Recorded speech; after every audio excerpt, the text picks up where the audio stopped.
अगली खबर का रुख करते हैं। 84 के दंगे को बीते 36 साल हो गए, लेकिन इन 36 सालों में पटना के करीब 100 परिवार ऐसे हैं जिनका सब कुछ लुट जाने के बावजूद सरकारी सहायता के नाम पर मुआवजे की राशि तक नहीं मिली। कोई तो सिस्टम से लड़ते लड़ते जिंदगी की जंग हार गए, तो कईयों ने उम्मीद ही छोड़ दी। इन परिवारों की जिंदगी आज जिस मुकाम पर है, वो बहुत कुछ सोचने को मजबूर करता है। एक खास रिपोर्ट।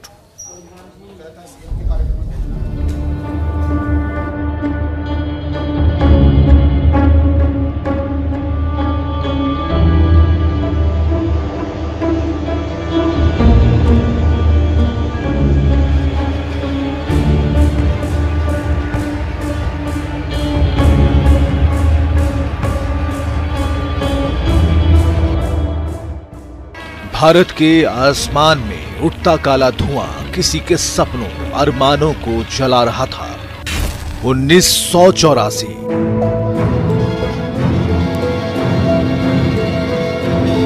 जब सिख व्यापारियों की मंडियां लूटी जा रही थी। 1984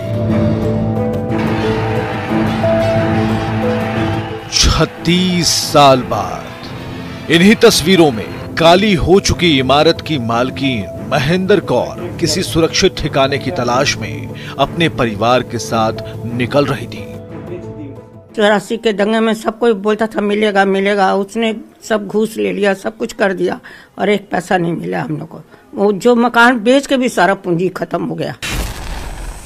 नहीं, बहुत मुश्किल है, बहुत कठिन हो गया जिंदगी का।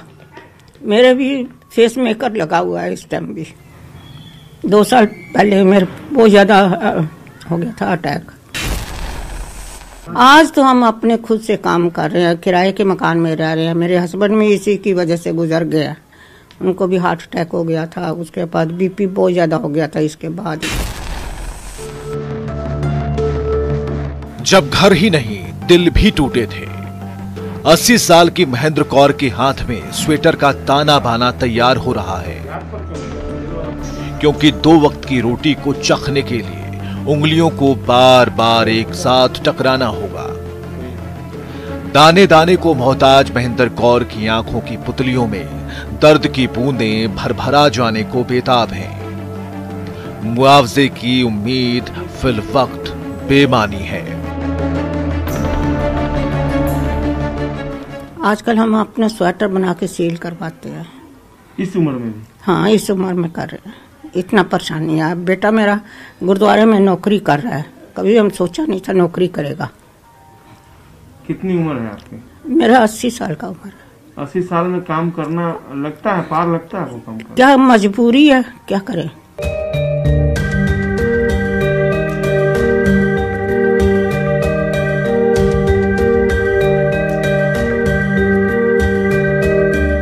गुरुद्वारे में बेटे की नौकरी की बात करते करते उस मां का गला रूंध गया, जिसने कभी सोचा भी नहीं था कि उनके बेटे को 12,000 की नौकरी करनी पड़ेगी। महेंद्र कौर के बेटे बलजीत सिंह उन सभी दस्तावेजों को ना जाने कितनी ही दफे दिखा चुके हैं, मगर कार्रवाई बिल्कुल नहीं हुई।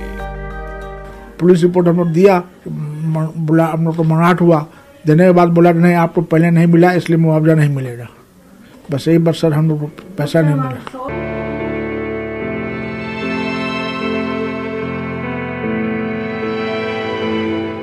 बलजीत की ही तरह एक और पीड़ित है सरदार गुरुचरण सिंह।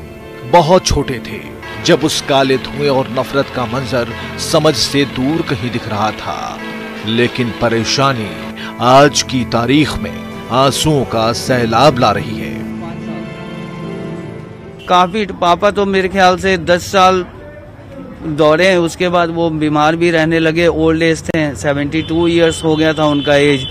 बहुत मुशक्कत के बाद पैसा तो मिला नहीं, लेकिन फिर जैसे तैसे अपनी जिंदगी जी रहे हैं।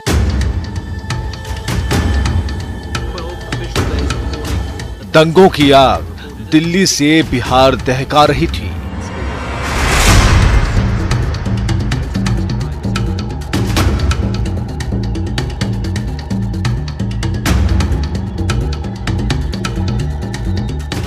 आंकड़े बताते हैं 1984 दंगों में बिहार में 1481 सिख परिवार प्रभावित हुए,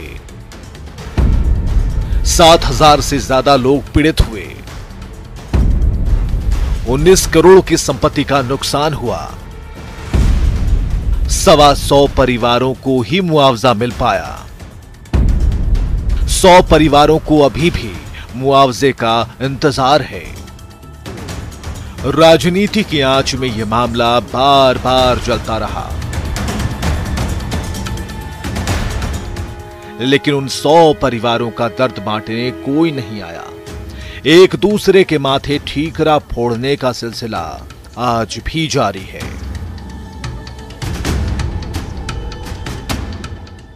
मानवीय संवेदना का विषय है। जो दंगों में प्रभावित हुए हैं उनका कहीं न कहीं पुनर्वास होनी चाहिए। मैं भी इसको देखूंगा निश्चित रूप से। अगर कुछ होगा तो निश्चित रूप से सरकार के पास इस विषय को पहुंचा करके और इसमें उनको मुआवजा मिले, इसके लिए मैं व्यक्तिगत रूप से भी प्रयास करूंगा और पार्टी स्तर से भी इसमें कुछ उनको हो, इसके लिए प्रयास करने का उनको हो, उसके लिए मैं प्रयास करूंगा। कहते हैं कि अगर दृढ़ इच्छा शक्ति सरकार के पास रहती तो इन पीड़ितों को आज कुछ न कुछ न्याय जरूर नसीब हो गया होता, लेकिन कोरे आश्वासन आज इन परिवारों पर भारी पड़ते दिख रहे हैं। कैमरा पर्सन मनोज के साथ संजय कुमार, न्यूज़ 18 पटना।